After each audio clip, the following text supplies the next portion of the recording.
नमस्कार, आप देख रहे हैं नेक्स्ट नाइन स्पोर्ट्स और स्वागत है आपका हमारे खास प्रोग्राम में।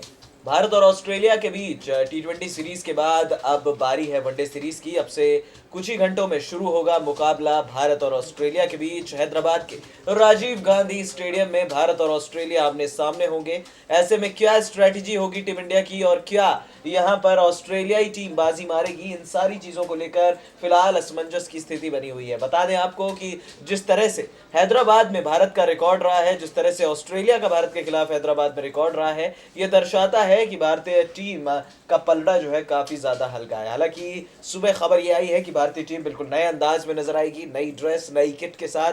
अब देखना है कि क्या भारत में वो दम दिखता है, क्या भारत में वो पावर दिखती है। हालांकि अगर विश्व कप को देखते हुए देखा जाए आज का मैच, तो कहीं ना कहीं भारतीय टीम में कई खामियां नजर आ रही हैं। जैसे जैसे विश्व कप के आप करीब आते जा रहे हो, वैसे वैसे आपकी परफॉर्मेंस जो है वो पूरी तरह से बैकफुट पर चलती चली जा रही है। बड़ी बात यह है कि जिस तरह से भारतीय टीम ने टी20 सीरीज गंवाई, पूरी तरह से मैक्सवेल फैक्टर काम करा और अब भारत को ये बताना है कि वनडे के शहंशाह हम हैं, वनडे की नंबर 2 टीम है और कहीं ना कहीं अब अपने घर में भारत के सामने एक बहुत बड़ा चैलेंज है।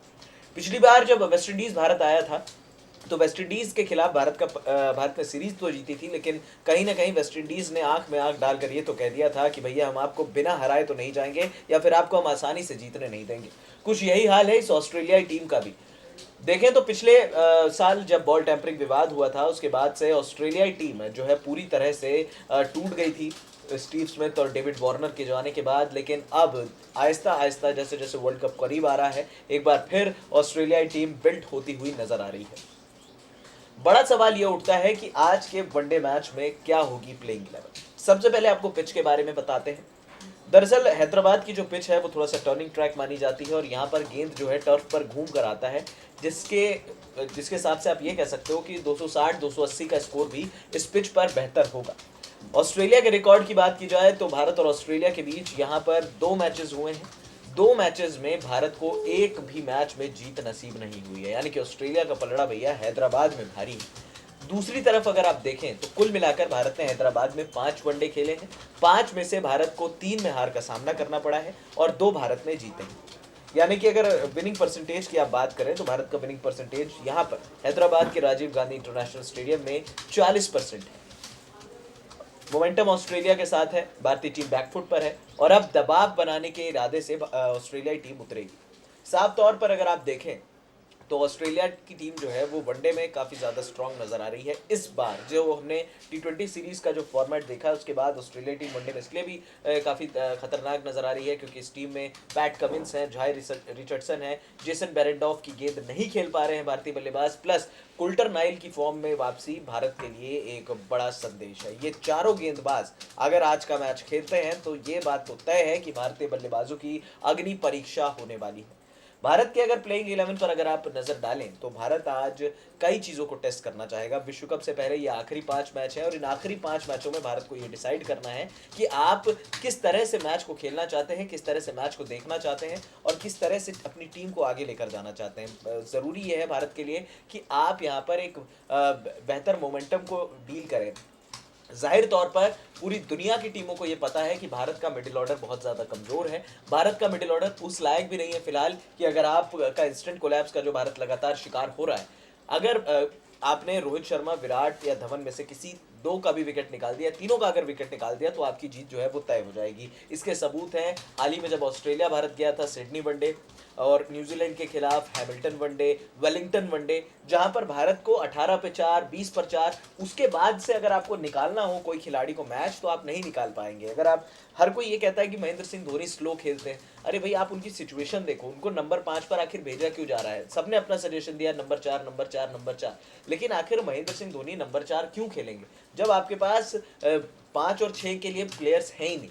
दिनेश कार्तिक को आपने बाहर किया, हो सकता है कि ऋषभ पंत को आप ग्रूम करना चाह रहे हो, लेकिन Rishabh Pant as of now अब तक ऐसा उन्होंने कोई प्रॉमिसिंग प्रदर्शन नहीं किया है, प्रॉमिसिंग परफॉर्मेंस नहीं दी है जिसको देखकर हम ये कहते हैं कि नहीं भाई ऋषभ पंत वो खिलाड़ी हैं जो भारत को आगे लेकर जा सकते हैं। महेंद्र सिंह धोनी की झलक हम इनमें देखते हैं, लंबी लंबी हिटें मारते हैं, लेकिन वनडे फॉर्मेट में ऋषभ पंत को फिट कैसे किया जाए ये भारत के लिए असमंजस की स्थिति है। स्पेशली नंबर 4 अंबती रायडू, लगातार हमने देखा है रन्स बनाए हैं राइडू ने, लेकिन विदेशी पिचों पर ये पूरी तरह से फ्लॉप है। इसका जो सबसे बड़ा जो एग्जांपल है वो ये है कि इनका जो बैट स्विंग है वो बहुत स्लो है। और बैट स्विंग जब आप अमूमन भारत में खेलते हैं तो आपको बैट जो है नीचे रहता है, लेकिन जब आप विदेशी कंडीशंस में जाएंगे, जब गेंद हल्का सा हिलेगा तो फिर भारत को दिक्कतों का सामना करना पड़ता है।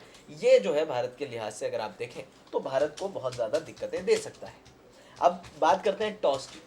टॉस फैक्टर भी इस पिच पर बहुत ज़्यादा इंपॉर्टेंट रोल प्ले करेगा।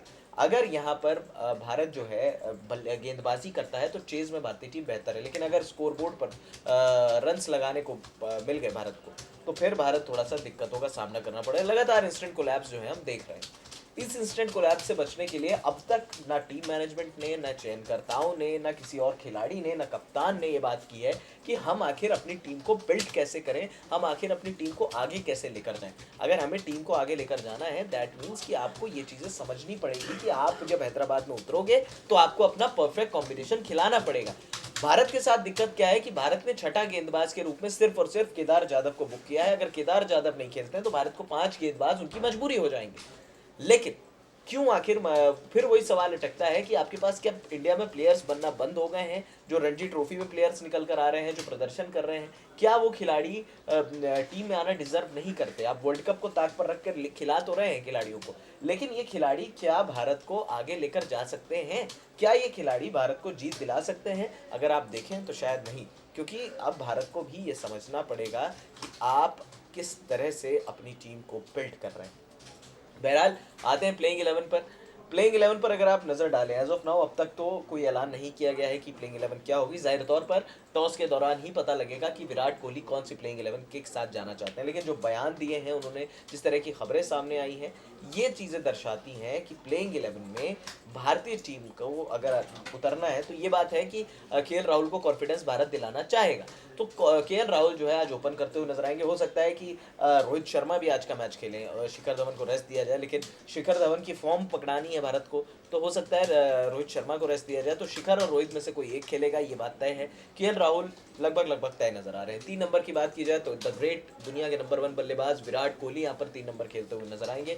4 नंबर अगर आप देखें फिर वही असमंजस की स्थिति कि आप 4 खिलाओगे किसको? 4 अंबती रायडू को मौका दोगे या फिर 4 पर आप ऋषभ पंत को मौका दोगे? क्योंकि ऋषभ पंत को भी आपको जितने मैचेस आप दे पाएं उतने बेहतर हैं, तो ऋषभ पंत भी नंबर 4 और रायडू में से कोई एक हो सकते हैं। 5 नंबर महेंद्र सिंह धोनी, विंटेज महेंद्र सिंह धोनी जो उनकी परफॉर्मेंस रही है। 6 नंबर आप देखें तो केदार जाधव तय नजर आ रहे हैं, यानी कि अगर आपने ऋषभ पंत को खिलाना है तो आप नंबर 4 ही खिलाओगे, केदार जाधव पर आप रिस्क नहीं उठाओगे। 7 नंबर आप देखें तो हो सकता है कि विजय शंकर या रविंद्र जडेजा, पिच को देखते हुए 7 नंबर शायद जो है विजय शंकर खेल सकते हैं। 8 नंबर फिर वही कुलचा की जोड़ी, युजवेंद्र चहल, कुलदीप यादव में से किसको मौका भारत देगा?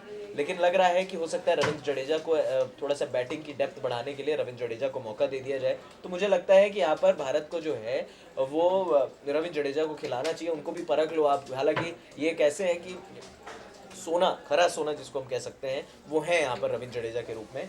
तो कुलचा खेलेंगे या रविंद्र जडेजा खेलेंगे, इस पर भी असमंजस है। और उसके बाद अगर आप पेस अटैक की बात करोगे, मोहम्मद शमी की वापसी हो चुकी है और जिस तरह के प्रचंड फॉर्म में है इस टाइम मोहम्मद शमी, उनको बाहर बिठाना बिल्कुल भी सही नहीं है। दुनिया में उनसे तेज अभी गेंदबाजी कोई भी नहीं कर रहा है। लगातार 140 145 की वो गेंदबाजी कर सकते हैं। तो कहीं ना कहीं ये दर्शाता है कि भारतीय टीम यहाँ पर आगे जा सकती है, अपने मोमेंटम को बिल्ड कर सकती है और मोहम्मद शमी और जसप्रीत बुमराह जो है वो भारत को आगे लेकर जा सकते हैं। ये प्रदर्शन भारत का मैटर करेगा। अब सवाल ये उठता है कि क्या भारतीय टीम यहाँ पर अपने मोमेंटम को आगे लेकर जाना चाहेगी, क्योंकि ऑस्ट्रेलिया के हाथ भी ये चीज़ें लग चुकी हैं। ऑस्ट्रेलिया को भी ये चीज़ पता है कि यार अगर हमें भारत में हराना है तो हमें जो है थोड़ी सी बेहतर बल्लेबाजी करनी होगी और स्पेशली गेंदबाजी। ऑस्ट्रेलिया के प्लेइंग 11 पर नजर डालें आज तो जाहिर तौर पर आज एरन फिंच ओपन नहीं करेंगे। अंदर आती हुई गेंदें उनको परेशान कर रही हैं, तो यहाँ पर उस्मान ख्वाजा से ओपन आज ऑस्ट्रेलिया करा सकता है। एलेक्स कैरी और उस्मान ख्वाजा ओपन करेंगे, या हो सकता है कि एलेक्स कैरी और एरन फिंच ओपन करें। 3 नंबर की अगर आप बात करेंगे तो 3 नंबर पर आज यहाँ पर साफ तौर पर खेलते हुए नजर आएंगे उनके लिए उस्मान ख्वाजा या Aaron Finch. 4 number Marcus Stoinis के लिए सेट है। 5 नंबर आपका ग्लेन मैक्सवेल। 6 नंबर अगर उनको खिलाना होगा, अभी शॉन मार्श की कोई अपडेट आई नहीं है, अगर शॉन मार्श खेलते हैं तो वो 6 नंबर खेलेंगे फिर, क्योंकि उनको भी डाउन द ऑर्डर चेक करेगा ऑस्ट्रेलिया। 7 नंबर फिर आपके गेंदबाज शुरू हो जाएंगे, झाई रिचर्डसन, एडम जाम्पा, क्योंकि 4 पेसर और 1 स्पिनर तो ऑस्ट्रेलिया जो उतारेगा ही उतारेगा। हैदराबाद के राजीव गांधी स्टेडियम में तांडव रूप आज देखने को मिलने वाला है ऑस्ट्रेलिया की तरफ से भी। भारत के लिहाज से अगर आप देखें, भारत के दृष्टिकोण से अगर आप देखें, तो वर्ल्ड कप से पहले यह आखिरी मौका है, आप अपने प्लेइंग 11 को जमा लीजिए, क्योंकि पिछले 1.5-2 सालों में आपने जो ओवर एक्सपेरिमेंट मारा है, इस ओवर एक्सपेरिमेंट की वजह से हमारी पूरी भारतीय टीम बर्बाद हो गई है। हम दुनिया ने खाली सिर्फ यही बोला है कि भारत प्रबल दावेदार है, इनको ये कर दो, इनको वो कर दो, लेकिन प्रबल दावेदार आप तब होगे ना जब आपका मिडिल ऑर्डर जो है वो स्ट्रांग होगा। अभी भारत का मिडिल ऑर्डर स्ट्रांग नहीं है। देखना होगा कि आज के मैच में क्या होता है। फिलहाल इस खास प्रोग्राम में इतना ही। दिन भर की मैच अपडेट आप तक पहुंचती रहेगी। हमारे चैनल नेक्स्ट 9 स्पोर्ट्स को सब्सक्राइब करना मत भूलिएगा। नमस्कार।